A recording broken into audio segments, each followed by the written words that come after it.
Hello and welcome to PMCLounge.com. My name is Shoaib and I'm the voice behind all the videos that you see on this website, PMCLounge.com, as well as our official YouTube channel, youtube.com/PMCLounge.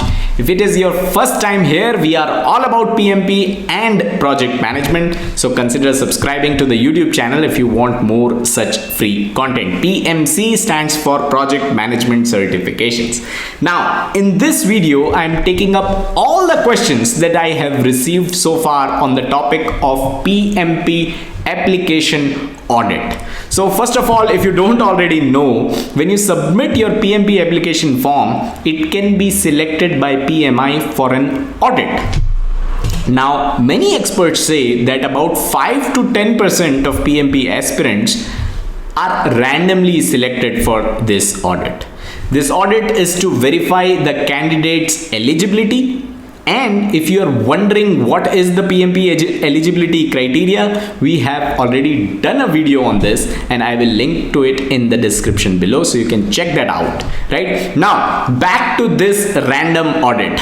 As a project manager, this is a good opportunity to display your risk management skills, which means it's best to have a risk mitigation plan in place and prepare for the audit in advance. That way, if the risk does indeed materialize, that means your application is selected for an audit, you are ready for that. So let's start mitigating this risk by answering the first question, that is, what all documents are required for PMP application audit? So the answer is typically you need 3 documents. One is proof of your degree, which could be certificate, the degree certificate, or the marks card, or both.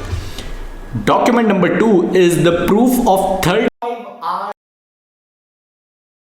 which some call PDU, but PMI isn't really asking for PDUs here. PMI is only asking for a proof that you attended 35 hours of project management education. Most of the training classes provide you with a certificate that can be produced as a proof here. And document number 3 is the job experience verification form. So when you fill your PMP exam application form, you will share your job experience as well. This job experience needs to be verified by your manager and signed by your manager. Those 3, or I should say 3 types of documents that you would need if you are selected for an audit. Question number 2, how long does the audit process take? The answer to this is actually available on the PMI website, and they mention typically 5 to 7 business days once your documents reach them. And question number 3 is actually related to that, and it says soft copies of these documents would work, right? The answer to this is actually no. PMI does not accept faxed or emailed documents. So all documents will have to be physically mailed. Also, all documents should be mailed together in one parcel only. And one last thing, the documents that you share will not be returned by PMI. So you shouldn't be sending your original degree certificates. Photocopies of the proof of your education is definitely acceptable. Question number 4, will PMI contact my manager for experience verification?